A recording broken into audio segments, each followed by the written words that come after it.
Senator Dalphond. Ma question pour le représentant du gouvernement. I would like to ask a question on behalf of my colleague, Senator Dick. On June 4th, Chantel Moore, 26-year-old First Nations woman who had just moved to New Brunswick from BC and was eager to start a new life, was shot and killed by a police officer sent to check on her mental wellness. Minister Miller stated, "I am outraged. There's need to be a full accounting of what has gone on. This is a pattern that keeps repeating itself," end of quote. Unfortunately, he was right. Over the weekend, there was the death of Rodney Levy, a 48-year-old Mi'kmaq from New Brunswick, who was shot by the RCMP while he was asking for help for his mental problems. There seems to be a problem. Will the government commit itself now to prevent future incidents of that nature and to have more killings of people that are suffering from mental problems? For example, will there be a commitment to funding more mobile crisis intervention units consisting of a team of mental health workers and social workers with police as backup, who as a team could respond to channels or Rodney situation in a more holistic, de-escalating manner as proposed by Senator Sinclair in a recent interview? Senator Gold. Thank you for your question. These are sad times. We're facing tragedies and violence and pain that is so deeply distressing that I know that we all share in this grief. And the government is deeply troubled by the state of affairs, and Prime Minister has been quite clear in his pronouncements, in his analysis, that this problem that we're facing, that finds its expression in these tragic cases of death and violence, are rooted, and we know this, colleagues, they're rooted in our society, they're rooted in our history. They go back a long, long time.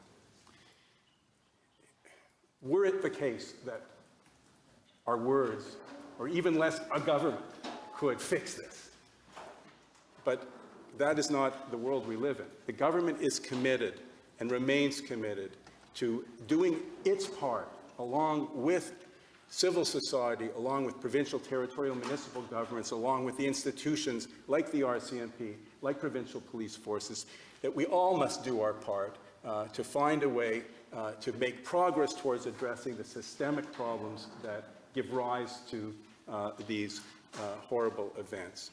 The events of which you spoke, those tragic events in New Brunswick, are under investigation, as you know, by Quebec institutions, which are one step removed, and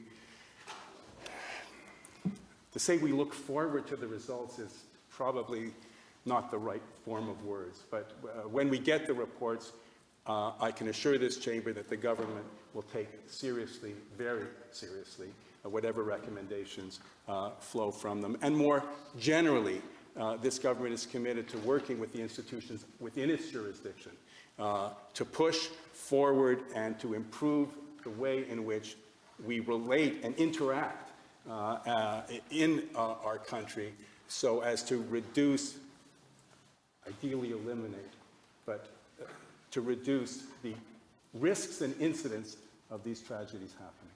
Thank you for your question. Dalphond.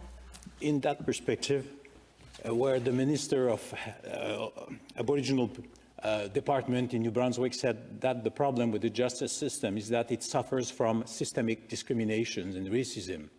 So is the government still believing that the current commissioner is in a position to fight against this systemic discrimination? Senator Gold. Senator, I'm not in a position to answer on behalf of the government in this very specific question that you've asked. Government leaders, including the Prime Minister, including the Mayor of my city, and many, many other elected officials, have recognized that there is a systemic problem of discrimination in this country.